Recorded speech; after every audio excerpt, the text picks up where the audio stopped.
शाम के ठीक 5 बज चुके हैं। आप देख रहे हैं आपका अपना शो इंडिया का सवाल और मैं हूं आपके साथ प्रीति चौहान। देश में अग्निपथ को लेकर घमासान मचा हुआ है और मैं इस वक्त बात करूंगी इंडिया के सवाल में। और इस वक्त का जो सबसे बड़ा सवाल होगा वो यही कि क्या भारत बंद छात्रों की समस्या का एकमात्र हल है? क्या भारत बंद से अग्निवीरों को समाधान मिल जाएगा? जिन छात्रों को अग्निवीरों की लिस्ट में होना चाहिए था, जिन युवाओं को सेना में भर्ती होने का सोचना चाहिए था, वो दंगाई कैसे बन गए?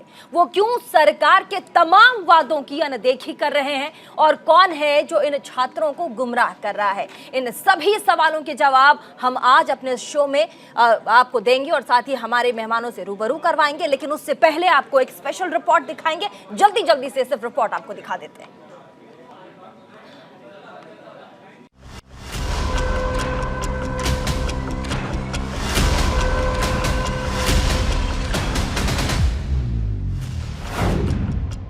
सियासत का अग्निपथ, भारत बंद। सरकार की अपील, शांति, युवाओं का ऐलान, भारत बंद। समस्या का हल, भारत बंद।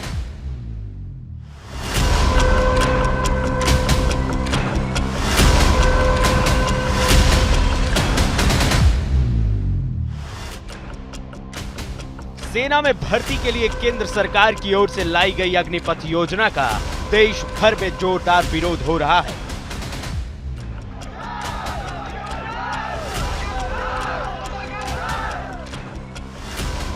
पिछले कुछ दिनों से जगह जगह से आगजनी की तस्वीरें आ रही हैं और कई राज्यों में तो ये प्रदर्शन हिंसक भी हो चुका है। हिंसा के साथ साथ अब अग्निपथ का विरोध सियासी भी हो चला है। इसी वजह से सोमवार को छात्र संगठनों ने भारत बंद बुलाया है। इस बंद को विपक्ष भी समर्थन दे रहा है। हालांकि बंद का फ्रंट फेस छात्र संगठन ही है। हजारों की तादाद में कई राज्यों में युवा इस योजना के खिलाफ है, जिसको देखते हुए रेलवे ने आरपीएफ और जीआरपी को अलर्ट मोड पर रखा है और उपद्रवियों पर गंभीर धाराओं में केस दर्ज करने के आदेश दिए। कोई भी हर हालत इसको वापस लेना है, इसको वापस किसी भी कीमत में लेना है वापस।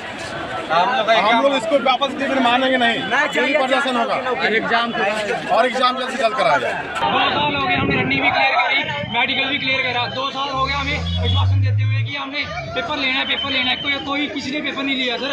हम 2 साल से वेट कर रहे हैं। अभी जो टीओडी लागू कर दिया 4 सालों के लिए, हम 4 साल मेहनत करते हैं सर। 4 साल करके हमें कुछ नहीं मिलेगा।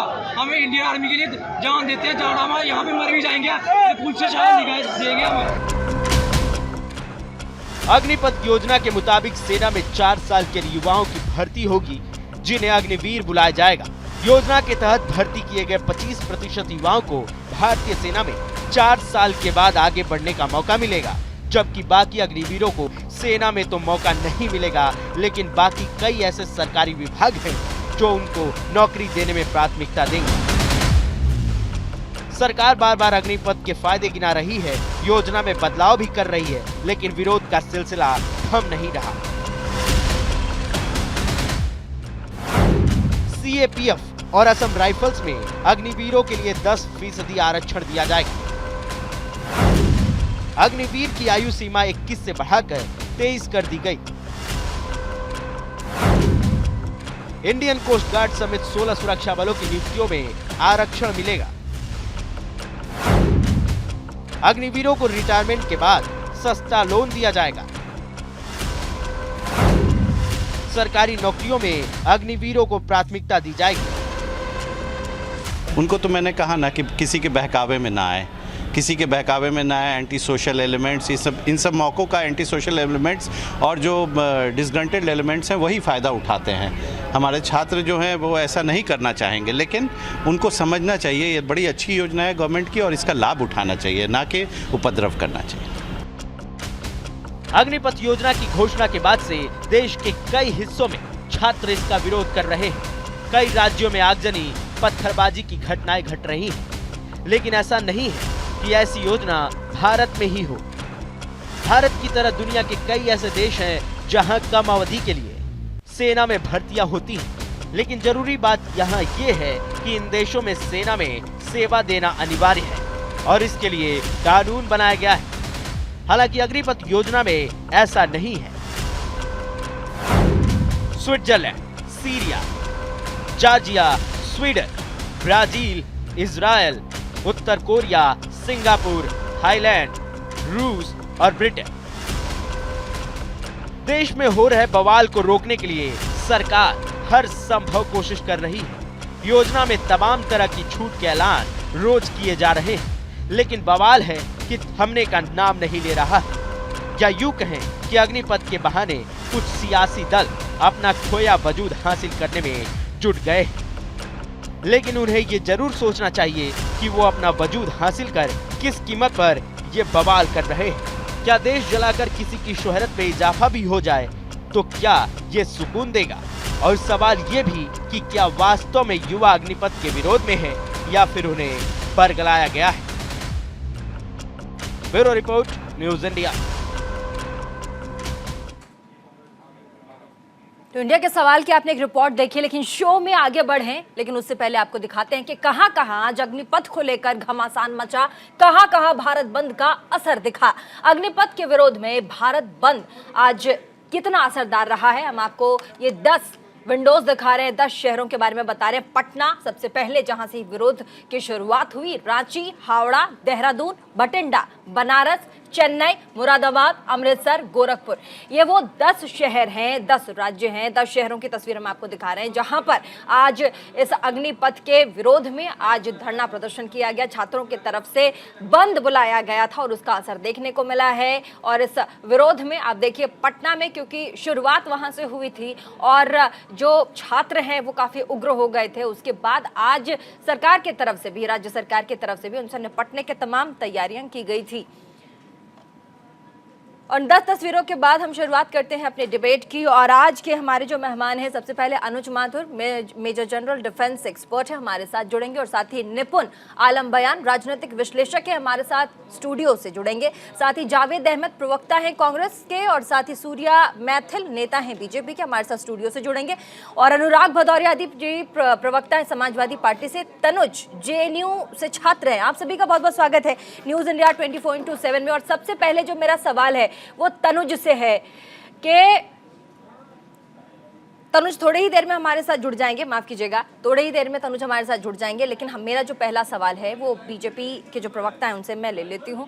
सर, एक बात बताइए, आपकी ये जो पॉलिसी है इससे सबसे पहले तो युवा संतुष्ट नहीं है, आप कॉन्फिडेंस में क्यों नहीं ले पा रहे हैं उनको? कहाँ लैक कर रही है बीजेपी, कहाँ लैक कर रही है पार्टी? धन्यवाद। पहले तो आपको और आपके सभी दर्शकों को भारत माता की जय, वंदे मातरम। देखिए, ये जो भी विरोध प्रदर्शन हो रहा है इसमें भारतीय सेना में जाने वाले अभ्यर्थियों के नाम पर कुछ असामाजिक तत्व और राजनीतिक जो दल हैं उनकी यूथ विंग्स काम कर रही है। आप देखिए, अभी कुछ टाइम पहले बिहार में अरेस्टिंग हुई और उत्तर प्रदेश में अरेस्टिंग हुई, तो वहां पर क्या निकला? NSUI के जो जिला और प्रदेश की टीम है उनके मेंबर्स वहां पे अरेस्ट हुए। और साथ ही साथ आप समझने की कोशिश करें, जिस प्रकार से DM जो हैं बिहार में, उन्होंने भी इस चीज को वेरीफाई किया कि कुछ कोचिंग इंस्टीट्यूट्स जो स्टूडेंट्स हैं उनको बरगला रहे हैं। और मेरा तो आपके माध्यम से भी सभी स्टूडेंट्स से एक निवेदन है कि आप भारतीय सेना में जाना चाहते हैं तो अपनी तैयारी कीजिए। आपको 21 से ज़्यादा 23 साल का अभी रिलैक्सेशन दिया गया है। जिनका 2 साल का अगर टारगेट रहा था, उन्होंने तैयारी भी की थी, तो उनको दोबारा से मौका मिलने जा रहा है। इतना बड़ा काम हो रहा है, देश के अंदर सेना का रिफॉर्मेशन हो रहा है और उसका ये जो विरोध है वो विरोध असामाजिक तत्व और देशद्रोही ताकतें कर रही हैं। कॉन्फिडेंस की बात आती है सूर्या जी, विश्वास की बात आती है। विश्वास में लेना क्या सरकार का काम नहीं है? अगर आप पॉलिसी बना देते हैं, उसके बाद अगर छात्र ये कहते हैं कि हम इस पॉलिसी से सहमत नहीं है, ये हमारे हित में नहीं है, सरकार का क्या काम है? देखिए, एक बात बताएं आप मुझे, तीनों सेनाओं के अधिकारियों ने प्रेस कॉन्फ्रेंस की, सरकार के वरिष्ठ मंत्रियों ने प्रेस कॉन्फ्रेंस की, अपनी योजना बताई। अब सेना तो किसी के हिसाब से नहीं चलेगी। सेना ने खुद इस बात को बताया कि ये जो भी योजना वो ला रहे हैं, इस योजना पे उन्होंने 2 साल से लगातार काम किया है और 30 साल से इस योजना को लाने की कोशिश कर रहे थे। तो ये देश की जो सेना है उसकी एक औसत आयु घटाने के लिए इस योजना को लाया गया है। जितने भी अग्निपथ योजना में अग्निवीर आएंगे उन सभी में से 25% को कमीशन दिया जाएगा भारतीय सेना में। उसके अलावा जो 75% जो भी हमारे अग्निवीर होंगे उन सभी को भारत सरकार के अन्य जो अर्धसैनिक बल हैं उनमें मौका दिया जाएगा, तटरक्षक बलों में मौका दिया जाएगा। साथ ही सरकार की जो योजनाएं stand up India, startup India, make in India, made in India, उसमें उनको प्रेफरेंस दिया जाएगा। और अभी तो कॉर्पोरेट जगत भी आगे आ रहा है, छात्र है वो सहमति, कॉर्पोरेट जगत भी आगे आ रहा है। आपके पास लौटूंगे, हमारे साथ समाजवादी पार्टी के नेता अनुराग भदौरिया भी जुड़ चुके हैं। अनुराग जी,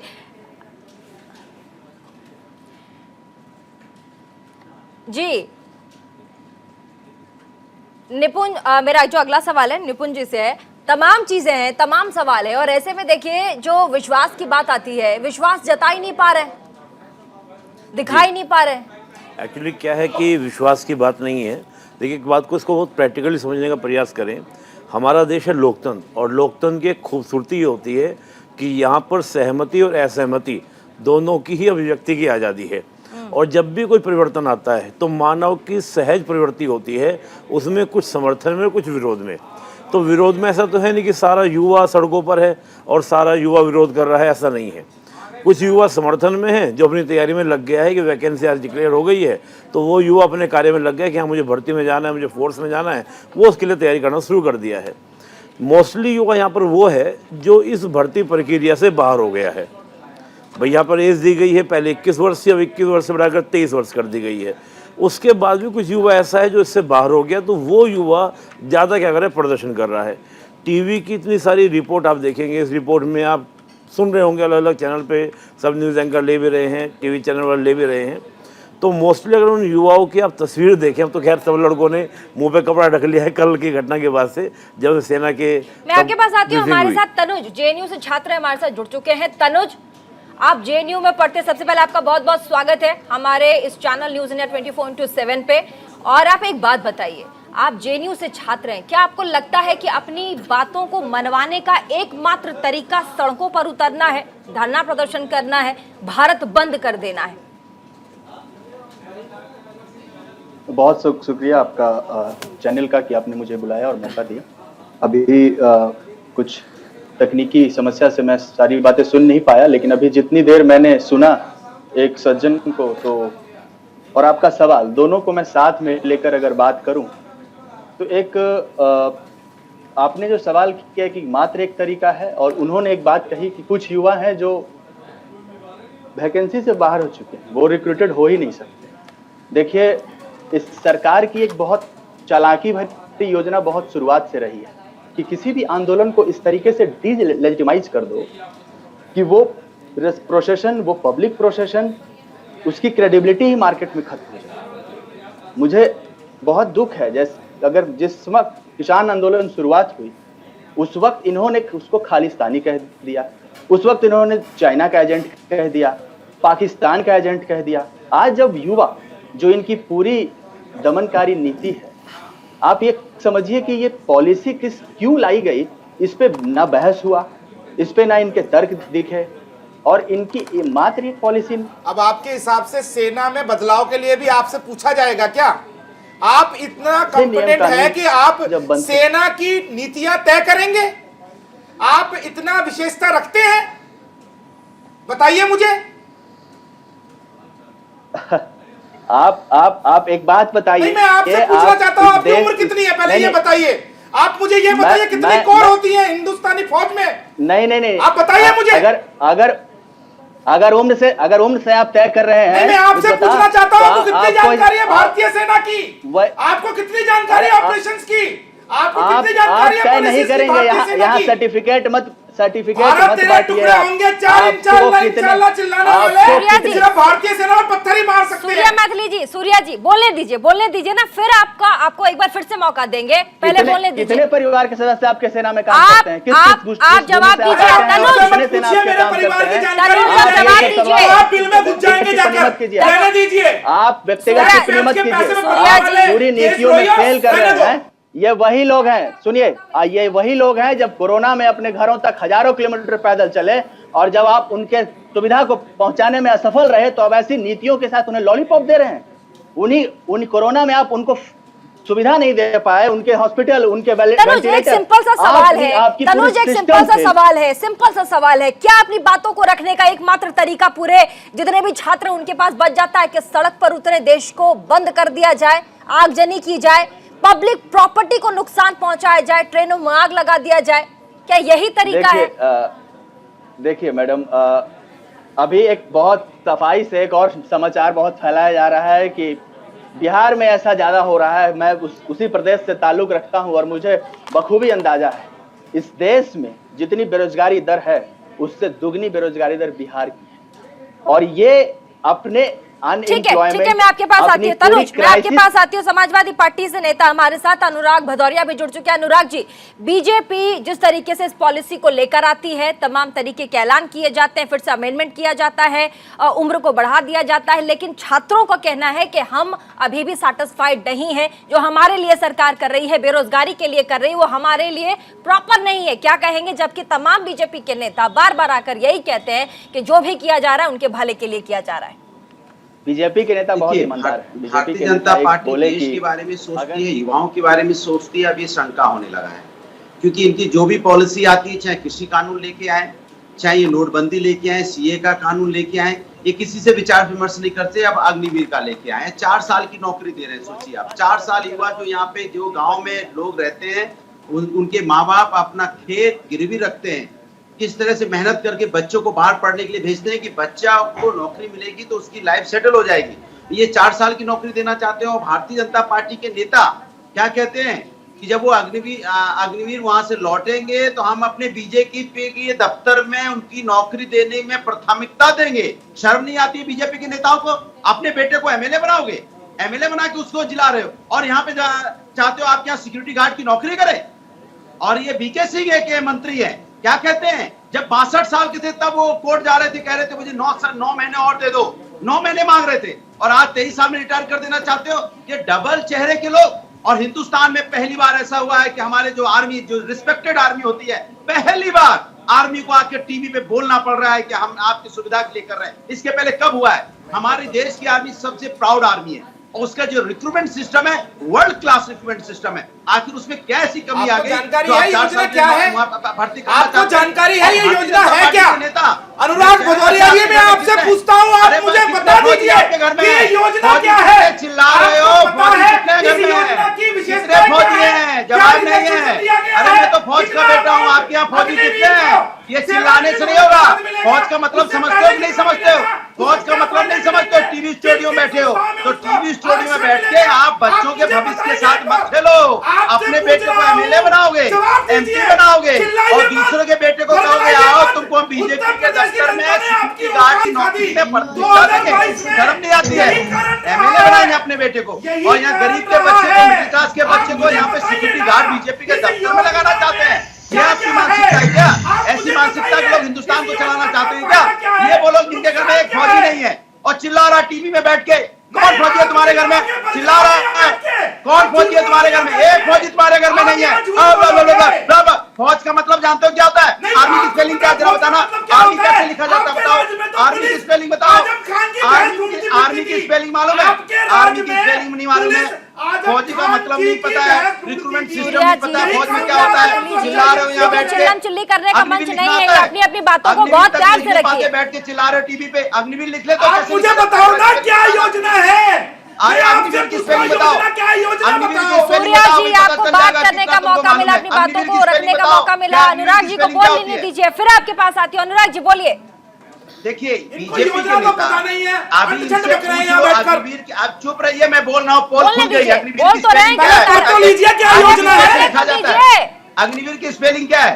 अग्निवीर की स्पेलिंग क्या है? जरा बताइए नेताजी, बता अपने अखिलेशुद्दीन भैया से पूछो पहले जाकर। अरे अग्निवीर की सुखोई के स्पेलिंग अंदर बताओ। कितने सीटर होते हो हैं? गया, बस हो गया ना, बस अब चुप हो अरे जाओ। भैया जाओ, अब ये पहले आपकी अपने अखिलेश औकात है, भैया से पूछ ये के आपकी आओ। हैसियत है लंदन कि ब्रिटेन अग्निवीर से, की स्पेलिंग नहीं ऑस्ट्रेलिया आती से। है और यहाँ बता रही है वो है, ये है वो है। अग्निवीर की स्पेलिंग बताओ ना, मैं पूछ रहा हूँ, मैं पूछ रहा हूँ मेरे अग्निवीर की स्पेलिंग भैया, क्या आती मैं है? आपसे पूछ रहा हूँ, योजना बता दो क्या अरे योजना अरे है? भैया, स्पेलिंग अरे तो मैं भैया बता ही भैया दूंगा। भैया, दादा दादी नानी सब याद हो गए, स्पेलिंग पूछ लिया तो सब याद आ गए ना। फिर वही बात ये है कर आपका रहे असली हो। चेहरा। यहाँ बैठकर अपने बेटे को मजाक अपने हंसी मत बेटे को करो।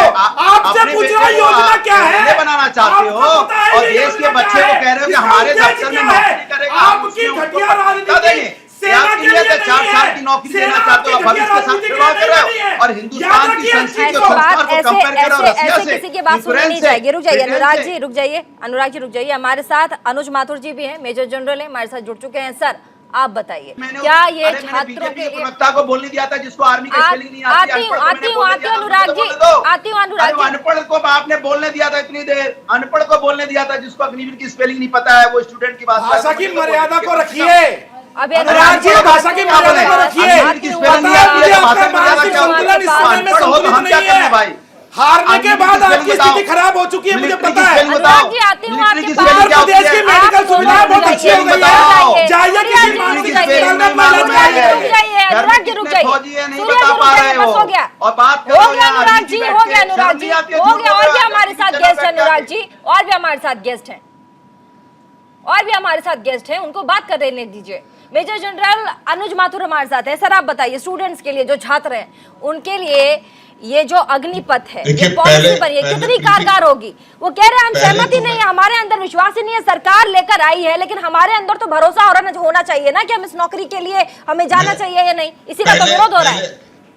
प्रीति, मैं पहले 2-3 बातें आपको क्लियर कर दूं जी कि एक उस योद्धा को जिसने 40 साल देश की नौकरी करी, जनरल वीके सिंह के बारे में गलत बयानी करने का किसी को हक नहीं है। याद रखें इस बात को, बिल्कुल बिल्कुल हक नहीं है। पॉलिटिकल पार्टी के मेंबर हैं, आप भूल रहे हैं इस बात को। पॉलिटिकल पार्टी के मेंबर हैं, पॉलिटिकल पार्टी के मेंबर हैं, लोकसभा के सदस्य हैं, आप भूल रहे हैं इस बात को। आप भूल रहे हैं मेजर साहब। मैं आपका सम्मान करता हूं क्योंकि आप किसी पॉलिटिकल पार्टी मेरा सम्मान ना करें बेहतर रहेगा। पॉलिटिकल पार्टी के मेंबर हैं वो। मुझे आपके सम्मान की कोई एक मिनट यार प्रीति, कैन आई टॉक? अरे मैं आपको सैल्यूट करता हूं। अनुराग जी बोलिए, अनुराग जी, अनुराग जी, अनुराग जी उनको बोलने दीजिए। अनुराग जी, अनुराग जी आती है ना आपके पास? अनुराग जी 1 सेकंड के लिए रुक जाइए। अनुराग जी बस 1 सेकंड के लिए रुक जाइए। बोलिए बोलिए माथुर साहब। आपको यही तरीका, मैंने इनको ये नहीं कहा कि आप उसको पार्लियामेंट MP है उसको कितनी भी गाली दे ले। जो इन्होंने बात बताई कि 2 साल का उन्होंने 9 महीने दे दो, ये दे दो, कम दे दो, वो बात उस समय जब वो चीफ थे। आपको पता नहीं है वो क्या किस्सा है। आप कृपया शांत रहे इस बात पे। पहली बात, मंत्री हैं, मैं आपको मैं बताता वो हूं, पार्टी के मेंबर हैं, मैं उनसे सवाल कर सकता हूं। अरे आप वो मंत्री हैं, आपका सम्मान करता हूं। आप बोलोगे तो मैं आपका सम्मान करने में खड़ा हो जाऊंगा। सम्मान की दरकार नहीं है। आप देखिए यहाँ ना राजनीतिक ये आप दोनों ही रुक जाइए। मेजर साहब आपसे सिंपल सा सवाल है, छात्रों के लिए कितना कारगर होगा? सीधे सीधे शब्दों में जल्दी से बता दीजिए। मैं आप मुझे मौका देंगी बोलने का तो बोलिए ना सर। तो मेरा ये कहना है कि इनको कि पता होना चाहिए कि सेना कैसे काम करती है। और सेना में आपको मैं बताना चाहता हूं कि 1971 में भी 5 से 7 साल कलर्ड सर्विस अलाउड थी सेना में जवानों के लिए मात्र। आज भी जवान 15 से 17 साल की सर्विस में जा रहा है। एक जनरल की नौकरी, उसकी एज को जवान की उसके साथ हम लोग कंपेयर नहीं कर सकते। आज भी 15 से 17 में जवान जा रहा है क्योंकि आपको आर्मी की यंग प्रोफाइल मेंटेन करके रखनी है। ये जो सोच आई थी दोबारा कि इस प्रोफाइल को और यंगर बनाने की आवश्यकता है, ये 1987 में जो हमारा श्रीलंका का एक्सपीरियंस था उसके बाद आई थी। एक कॉम्प्रिहेंसिव इसके ऊपर स्टडी हुई थी और उन्होंने सबने रेकमेंड किया था कि किसकी एज कम की जानी चाहिए, एवरेज एज। उसके बाद 1999 में जो हमारा कारगिल का युद्ध हुआ, उसके बाद भी ग्रुप ऑफ मिनिस्टर्स की जो स्टडी थी जिसमें तमाम राजनीतिक दलों के लोग शामिल थे। भैया साहब आती हूँ आपके पास, छोटे से ब्रेक के लिए रुकना होगा मुझे, छोटे से ब्रेक के लिए। सर आपका जवाब जरूर लूंगी मैं ब्रेक के बाद, छोटे से ब्रेक के लिए रुकना पड़ेगा मुझे, रुकेंगे छोटे से ब्रेक के लिए। ब्रेक के बाद भी खबरों का सिलसिला इंडिया का सवाल अभी भी जारी रहेगा, कहीं मत जाइएगा, देखते रहिए न्यूज इंडिया 24/7।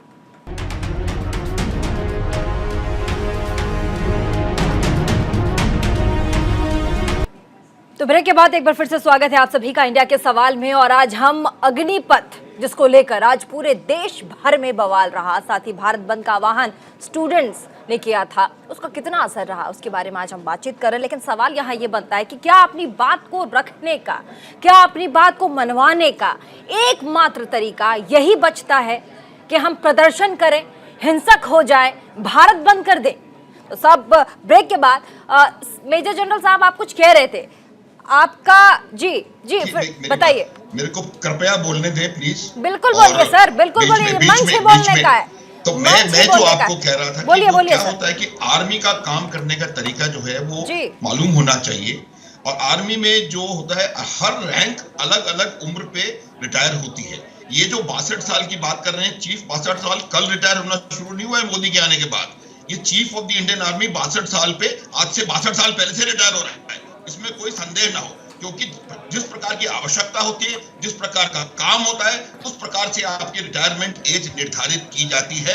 हर रैंक की रिटायरमेंट एज अलग है, और जिस जवान की हम बात कर रहे हैं वो जवान आज की तारीख में भी 35, 37, 38, 40 साल में रिटायर हो रहा है। तो इसमें कोई संदेह नहीं है। अब मैं आपको 2-3 हिस्टोरिकल उदाहरण देके बताऊंगा। 1971 में मेरी यूनिट, अपनी यूनिट ढाका में पहुंचने वाली पहली यूनिट थी। मेरी यूनिट में 5 साल से कम नौकरी वाले 25% लोग काम करते थे, और उसने ढाका आपको लेकर के जीत करके देने में कंट्रीब्यूट करके दिया है। तो ये बात कोई मानने वाली नहीं है कि यूथ होगा तो वो एक्सपीरियंस नहीं होगा, ये होगा वो होगा। ये बात बिल्कुल साफ है कि मेरे को, जहां तक मेरा, आपने मुझसे पूछा है, मेरा प्रश्न है, 40 साल मैंने फौज में नौकरी करी है, और मैं इनकी जानकारी के लिए बता दूं कि मेरा बेटा अभी नौकरी कर रहा है, 12 साल उसकी नौकरी हो गई है, मेजर साहब है, उधमपुर में पोस्टेड है, लड़ाई लड़ रहा है वो। तो सवाल भी तो यही है ना, आपने अभी कहा कि आपका बेटा 12 साल से पोस्टेड है और अभी पोस्टेड है उधमपुर में। सवाल युवा यही पूछ रहे ना, 4 साल के बाद हम क्या करेंगे, बता दीजिए ना। 4 साल के बाद जो उनका, जो 7 साल बाद हो, आपको ये समझने की बात है कि उनका, इसमें 3 पहलू हैं, देश, सेना और युवा। तो तीनों का आप जो लाभ इसके दिखाए हैं, वो आप लाभों को देखने की कोशिश करेंगे तो आपको पता पड़ेगा। मेरे से अगर आप एक शब्द में सवाल पूछेंगे तो इस स्कीम से देश, सेना और युवा तीनों को फायदा पहुंचने वाला है, ये मैंने आपको बता दिया। जावेद अहमद साहब हमारे साथ कांग्रेस से भी जुड़े हुए हैं। जावेद अहमद साहब, आपकी पार्टी आज प्रोटेस्ट कर रही है दिल्ली में, ठीक है? आपकी पार्टी एक तरफ कहती है कि जी हम राहुल गांधी के लिए भी कर रहे हैं, और जी हम कर रहे हैं कि जो अभी अग्निपथ योजना लाई गई है उसके लिए छात्र प्रदर्शन कर रहे हैं, हम उनका भी समर्थन कर रहे हैं। क्या आप राजनीति कर रहे हैं सर? आप कर क्या रहे हैं?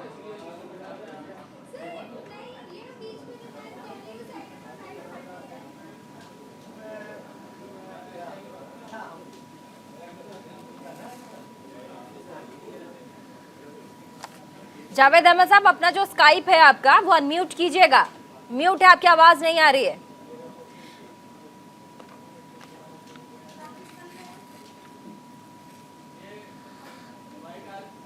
चलिए ठीक है, तब तक हम सूर्या मैथल जी से कुछ सवाल लेते हैं। सर विश्वास पे सवाल था।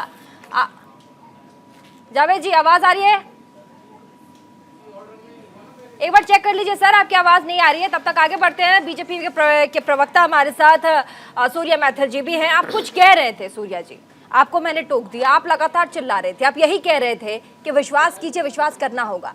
लोग कह रहे, जो छात्र हैं, जो बेरोजगार लड़के हैं, उनका कहना, मैडम बता दीजिए ना कैसे विश्वास कर ले। अभी मेजर जनरल साहब ने कहा कि मेरा बेटा खुद पोस्टेड है, 12 साल से नौकरी कर रहा है, अभी उधमपुर में है। यही तो सवाल है ना सर, यही तो सवाल है कि 4 साल बाद क्या करेंगे। 25% की बात कर रहे हैं आप कि 25% लड़के सेलेक्ट होंगे, उनको आगे कंटिन्यू कराया जाएगा, जो बाकी बचेंगे उनका क्या? धन्यवाद निशा जी। जी मेरा नाम प्रीति है। हाँ प्रीति जी, देखिए अभी आपने जो ब्रिगेडियर साहब के बेटे का उदाहरण दिया, तो पहले तो आप समझने की कोशिश कीजिए कि ब्रिगेडियर साहब के जो सुपुत्र हैं, उन्होंने या तो IMA से या NDA से एक एग्जाम क्रैक कर ऑफिसर्स ट्रेनिंग ली और वो पोस्टेड हुए जी। दूसरी बात, अभी जो हम अग्निवीर और अग्निपथ की बात कर रहे हैं, हमारे जो सेना की रीढ़ की हड्डी जवान है उसके विषय पे हम बात कर रहे हैं। जवानों की जो औसत आयु है इस समय हमारी सेना में वो 30 साल है, 31 साल है जी। लेकिन जो और आर्मीज हैं उनमें यही जो औसत आयु है 25 से 26 साल है। तो भारतीय सेना ने अपनी भविष्य की रणनीति के अनुसार इस योजना को वो लाए हैं। उनको किस प्रकार के चुनौतियां हैं, किस प्रकार से उन्होंने युद्ध लड़ना है, उनको वो कोई बताएगा नहीं, ये उनका अपना डिसीजन है। भारतीय सेना की जो योजनाएं हैं उनमें सिविलियंस का कभी कोई काम नहीं होता, लेकिन फिर भी ये भारत का लोकतंत्र है, जिस लोकतंत्र के अंदर तीनों सेनाओं के प्रमुख आए, उन्होंने इस योजना की पूरी जानकारी दी। और अब आपके दूसरे प्रश्न का मैं उत्तर देना चाहता हूं बहुत ही शांति से कि आखिर 4 साल के बाद ये युवा करेगा। अब एक बात बताएं प्रीति जी, आप मुझे एक युवा बता दीजिए जो कि इस भारतवर्ष में आज के समय में यदि 24 साल का होगा तो उसने अपने कमाए हुए 12 लाख रुपए उसके पास हो, उसके पास स्किल्ड हो, वो डेवलप्ड हो, वो पूरी तरह तंदुरुस्त हो, फिट हो, ट्रेंड हो और उसके पास वरीयता हो कि और जो अर्धसैनिक बलों में वो जाएगा, पुलिस में वो जाएगा, तटरक्षक बलों में जाएगा, या भारतीय सेना के ऑफिसर्स जो आपका एग्जाम से उसमें क्रैक करेगा तो उसको वरीयता मिल जाएगी। ये जो अग्निपथ है ये युवाओं को स्किल्ड करने की सबसे बड़ी योजना है। सर, आपकी पार्टी के बड़े नेता ये भी कहते हैं कि 4 साल के बाद कुछ नहीं तो भारतीय जनता पार्टी के लिए जो सिक्योरिटी गार्ड हम रखते हैं उनके लिए उन्हें नियुक्त कर लिया जाए, उन्हें नियुक्त करेंगे। क्या ये शब्द कहने चाहिए? देखिए प्रीति जी, मैं आपके इस वक्तव्य पे बिल्कुल विरोध करूंगा। माननीय कैलाश विजयवर्गीय जी ने ये कहा था कि जिस प्रकार से दीनदयाल उपाध्याय मार्ग पर जो हमारा भाजपा मुख्यालय है वहां पर 3 स्टार पुलिस ऑफिसर से और फोर्सेस के सीनियर अधिकारी वहां पर सिक्योरिटी में तैनात रहते हैं, तो ये अग्निवीर भी उसी का हिस्सा बनकर वहां तैनात होंगे। तो इसमें क्या गलत कह दिया उन्होंने?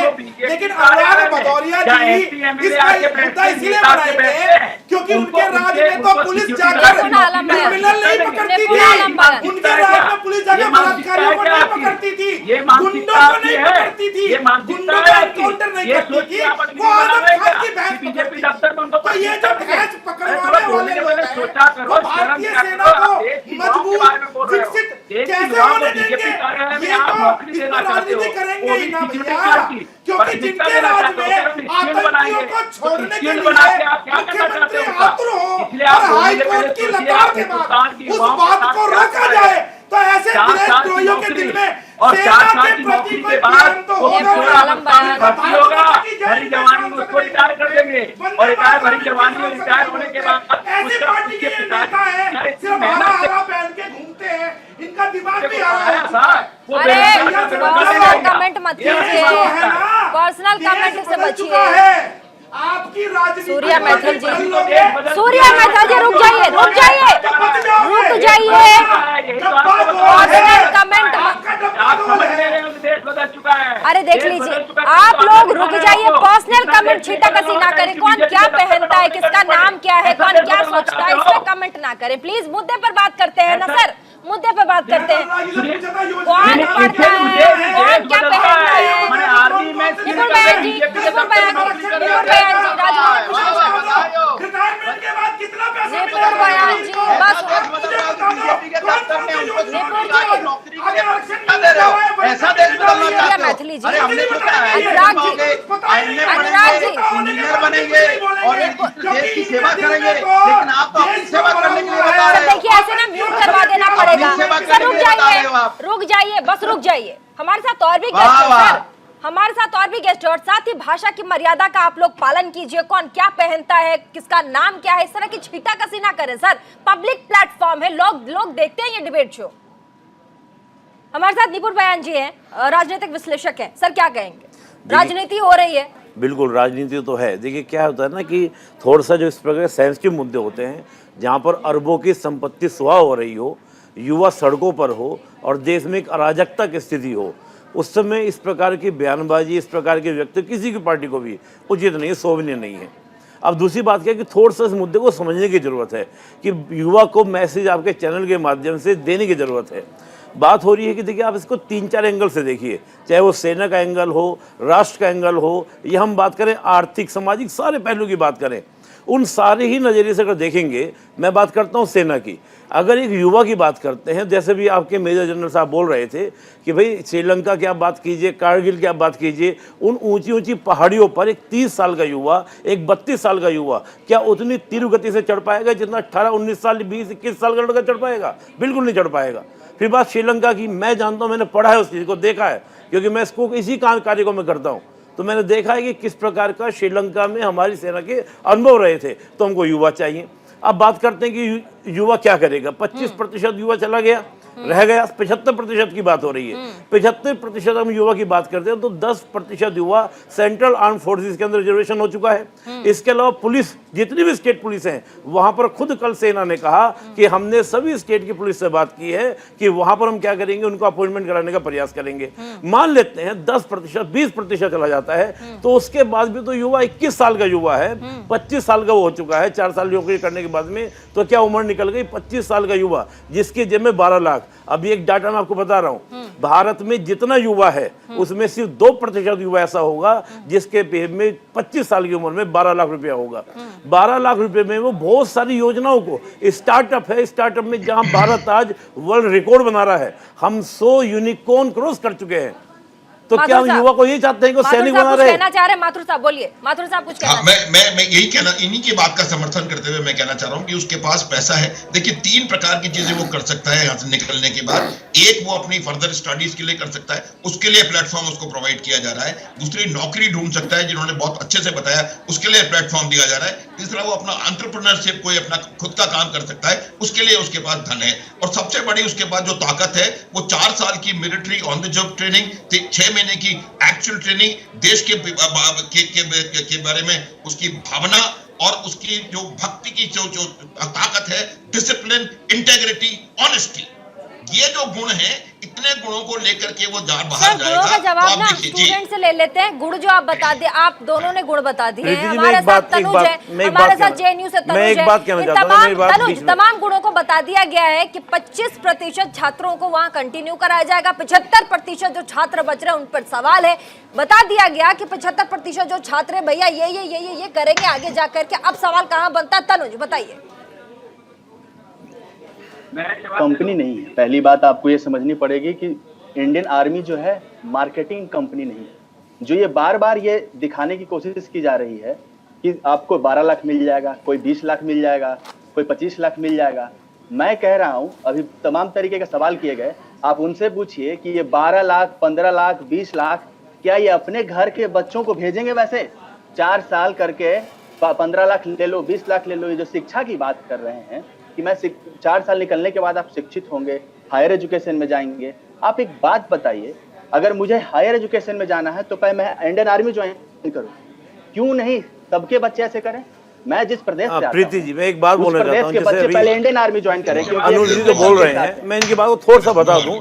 एक तो ये मार्केट मार्क्सवाद की आइडियोलॉजी बाहर निकलना नहीं चाहता है, हर चीज में मार्केट। दूसरी बात ये कह रहे हैं कि हायर एजुकेशन में कितना पैसा लगता है? गांव का लड़का जिसके पास में कोई मजदूर जिसके पिताजी हैं, सुनिएगा, मजदूर जिसके पिताजी हैं, किसान जिसके पिताजी हैं, हायर एजुकेशन के लिए पैसा कहां से लाएगा? बताइए। कुछ भी तरीका नहीं उसके लेबर कोड का क्यों, लेबर कोड क्यों डाले किया? आप मजदूरों की बात ही मत कीजिए, आप अपनी पढ़ाई करने के साथ जब किसान बिल भी लाया गया तो ये लोग यही कह रहे हैं। एक बार तनुज को सुन लेते हैं, बोलिए। एक बार तनुज को सुन लेते हैं। निपुण जी, मार्क्सवाद नहीं पढ़ा रहे हैं यहाँ पर। निपुण जी, एक बार तनुज को सुन लेते हैं। बाकी देश की जनता मार्केट करना शुरू कर देते हैं। नहीं, इनको समझ आती है सब कुछ। देश की जनता, इन्होंने फार्म बिल लाया, किसानों को समझ नहीं आया। जेएनयू के लोगों को समझ में आती है सारी बात। जेएनयू के लोग विद्वान बैठे हैं, हम सब लोग तो बेवकूफ हैं। सारा देश बेवकूफ है, जेएनयू के लोग विद्वान, मार्क्सवादी विद्वान, कम्युनिस्ट विद्वान, नहीं देखिए वो सीपीआई विद्वान। आप सुनिए मेरी बात, आप किस तरीके से फायदे पहुंचाएंगे, आपके पास कोई रोड मैप नहीं है। आपने ये लाने के पहले क्यों डिस्कशन नहीं किया? क्यों आप पार्लियामेंट में इसको टेबल पर नहीं लाए? तमाम अपोजिशन पार्टी पर क्यों नहीं बहस की? अनुज जी, आप ये मानते हैं कि सरकार बगैर डिस्कशन के चलती है? एक लोकतांत्रिक सरकार बगैर परिचर्चा के, बगैर आपके डेलीगेशन के, बगैर डिस्कशन के चलती होगी? कैसी बात आप कर रहे हैं? थोड़ा बहुत तर्क है या नहीं है? आपको सेना के तीनों जवानों ने कहा, सेना के जावेद अहमद जी, कि 2 साल से कांग्रेस की आवाज आ गई है उनकी। तनु जी रुक जाइए तनु। एक बात मैं क्लियर कर दूं, अभी मेजर जनरल जी कहा कि श्रीलंका में जब हमारा ऑपरेशन तब से मांग हो रही थी, ये क्या डिस्कशन नहीं है? अरे पढ़ते हो जावेद अहमद या साहब, बैठ के केवल कुछ और ही करते हो? जावेद अहमद साहब, आज आपकी पार्टी प्रोटेस्ट कर रही थी दिल्ली में, ऐसे में आपके पार्टी ने कहा कि हम राहुल गांधी के लिए प्रोटेस्ट कर रहे हैं। दूसरी बात, वो कहते हैं कि जो अग्निपथ है उसके खिलाफ भी अब प्रोटेस्ट कर रहे हैं। आपकी पार्टी क्या राजनीति कर रही है? प्रोटेस्ट कर क्यों रही है? क्या पार्टी क्लियर है?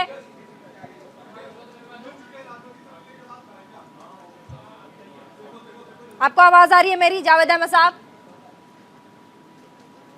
अनुराग भदौरिया साहब कुछ कहना चाह रहे हैं। अनुराग जी बोलिए, अनुराग जी बोलिए, अनुराग जी कुछ कहना चाह रहे हैं? आपको मेरी आवाज आ रही है? जी जी बोलिए बोलिए। मैं जवाब दे दूं? बोलिए। मैं बोल लूं? बोलिए सर बोलिए। देखिए अभी बात हो रही थी, बोला कि जवान रीढ़ की हड्डी होती है, बिल्कुल होती है, लेकिन उसकी रीढ़ ही तोड़ देना चाहते हो क्या? 4 साल की नौकरी क्या होती है भाई? या तो आप एक कानून बना देते। आप कंपेयर कर रहे हो किससे? रूस से, यूक्रेन से, यूके से। ठीक है, तो आप ही कंपलसरी कर दीजिए। किसने आपको रोका है? अगर आप ये कानून लाना चाहते हैं, ऐसा लाए कि भाई 2 साल के लिए जो आप 3 साल ये करना चाहते हो, हर व्यक्ति को कंपलसरी कर दो, वो तो आप नहीं करोगे। और आप लॉलीपॉप किसको देना चाहते हो कि 10%? आपको पता है सीआरपीएफ में लास्ट भर्ती पता है कितनी हुई थी 2017 में? 58,000। उसके बाद 2018 में 30,000, 2019 में 14,000, 2020 में 10,000। अब 10,000 का 10% कर दीजिए, 1,000 भी नहीं आते हैं। तो आप क्या चाहते हो? आप किसको? आपने 2 करोड़ लोगों को रोजगार देने की बात की थी, क्या आपने दे दिया? दिया? कितने साल हो गए? 8 साल हो गए। आपने रोजगार प्रतिवर्ष 2 करोड़ लोगों को दिया था, आपने बात किया था, आपने नहीं किया। बुलेट ट्रेन की बात की थी, नहीं आई। डिजिटल भारत, ये भारत, वो भारत, तमाम भारत की आपने बात की, लेकिन आपने क्या किया है? देश को कहां पहुंचा दिया? हर आपकी पॉलिसी आती है, पूरे देश में व्यक्ति परेशान होता है। जब से भारतीय जनता पार्टी की सरकार आई, चाहे कृषि कानून लेके आए, चाहे सीए लेके आए, चाहे ये अग्निवीर लेके आए हो, चाहे वो लॉकडाउन लेके आए हो, चाहे नोटबंदी लेके आए हो। अनुराग जी, हम राजनीति छोड़ के सेना में बात कर सकते हैं?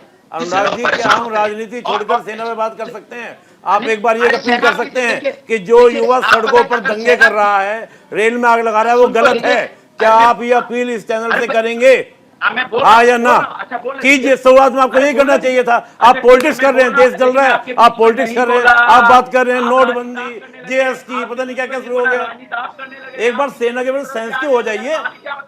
सेंसिटिव नहीं होना है, बस अपनी बातें शुरू कर देनी है। कैसे हम अपनी पॉलिटिक्स बनाएं, कैसे हमें अपनी राजनीति मिले, और कुछ ही बोलेंगे तो मेरे ऊपर भी आरोप लगाना शुरू कर देंगे, एलिगेशन लगाना शुरू कर देंगे। मैं बीजेपी का नहीं हूँ, मैं बीजेपी का नहीं हूँ।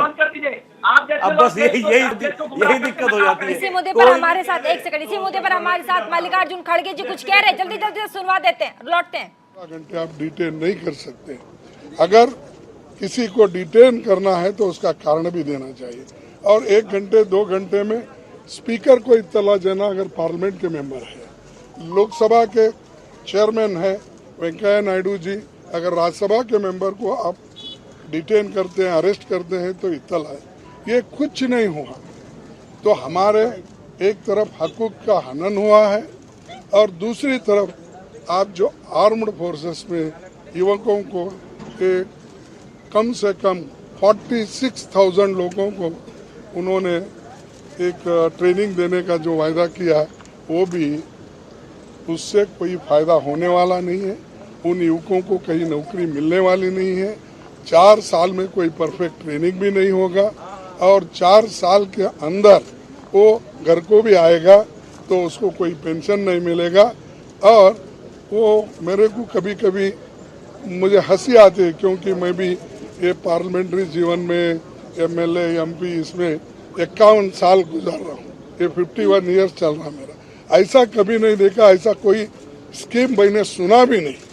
क्या स्कीम है कि इसमें जो स्किल डेवलपमेंट ट्रेंड होने के बाद उन लोगों को कहीं ना कहीं नौकरी दिया जाएगा। कोई बीजेपी का नेता कहता है कि चौकीदार की नौकरी मेरे दफ्तर में मिलेगी, कोई ऑफिस में, दफ्तर वही ऑफिस में मिलेगा। कोई कहता है, खैर पहले तो प्राइम मिनिस्टर पकोड़े की बात करते थे, वो पकोड़ा इस वक्त नहीं आया, तो कोई बार का बोलते हैं, किसी और चीज़ का कहते हैं। तो इसीलिए हम ये सब चीज़ें, इससे लोग भी हंस रहे हैं। युवा तो आप तो देख रहे हैं कि बिहार है, यूपी है, हरियाणा है, पंजाब है और राजस्थान, हर जगह युवक रास्ते पे उतरे, इसीलिए उनका भविष्य से जुड़ा हुआ ये मामला है और बगैर किसी को पूछे सरकार ये योजना लाई है। तो मल्लिकार्जुन खड़गे, आपने सुना उनको अग्निपथ वाले मुद्दे पर पूरे देश में आज बंद बुलाया गया था। ऐसे में जो डेलीगेशन है राष्ट्रपति से मिलने, आज कांग्रेस का पूरा डेलीगेशन गया था ज्ञापन सौंपने के लिए। क्या कुछ कहा उन्होंने आपने सुन लिया, लेकिन आगे बढ़ेंगे क्योंकि हमारे साथ तमाम मेहमान अभी भी जुड़े हुए हैं। अनुराग भदौरिया कुछ कह रहे थे। मैं आपसे कह रहा था कि जो भर्ती हो रही है, लगातार भर्ती नहीं हो रही है। आप 2 साल हो गए सेना में भर्ती नहीं हुई, 1.5 लाख से ज्यादा पद खाली है। जवानों के पद खाली क्यों नहीं भर्ती किए आपने? आप बोलोगे कोविड है, कोविड में चुनाव हो सकता है, सीएम चीफ मिनिस्टर बन सकते हैं, जिला पंचायत अध्यक्ष बन सकते हैं, लेकिन जवानों की भर्ती नहीं हो सकती। कमाल है, यूथ की भर्ती नहीं हो सकती। कैसी सरकार है? ऐसी निर्दयी सरकार आपने देखी है? सरकार बनाएंगे लेकिन चुनाव के कोविड के दौरान में कहेंगे कोविड चल रहा था लेकिन भर्ती नहीं होगी। ये हालत है, तो क्या गारंटी है कि कल को ये क्या करने वाले हैं? या तो और दूसरी तरफ कहेंगे नहीं रेगुलर भर्ती चलती रहेगी। झूठ बोलते हैं ये। अगर रेगुलर भर्ती करनी होती तो अब तक की होती। आपने 2 लाख के पद खाली पड़े थे जवानों के, नहीं किया आपने। ये जो इनकी नीयत है रोजगार नहीं देने की, इनकी जो नीयत है पूरे देश को प्राइवेटाइज करने की, ये इनकी नीयत है कि हम 23 साल में निकाल देंगे, उसके बाद जाइए अपना धक्का खाइए, फिर नौकरी कहाँ मिलती है नहीं मिलती है ये बोलते हैं। आप कह रहे हैं, सभी लोग कह रहे हैं कॉर्पोरेट में नौकरी मिलेगी, यहाँ मिलेगी, वहां मिलेगी, बीजेपी के दफ्तर में मिलेगी। ये भविष्य होगा उनका? जो सोच रहे थे कि हम इंजीनियर बनेंगे, हम डॉक्टर बनेंगे, आईपीएस आईएएस बनेंगे। नहीं, एक बार सुनिए, जिस प्रकार से अनुराग भदौरिया जी केवल और केवल झूठ बोल रहे हैं, ये बहुत दुखद है। ये सेना के ऊपर राजनीति कर रहे हैं। ये पूरे कार्यक्रम में एक भी बार नहीं बोले जो युवा सड़क पर हैं, जो सरकारी संपत्ति जला रहे हैं, 1000 करोड़ से ज्यादा सरकारी संपत्ति जो है स्वाहा हो गई है, कितनी सैकड़ों ट्रेनें इसमें रद्द हो गई हैं, उन सभी ने गलत किया है।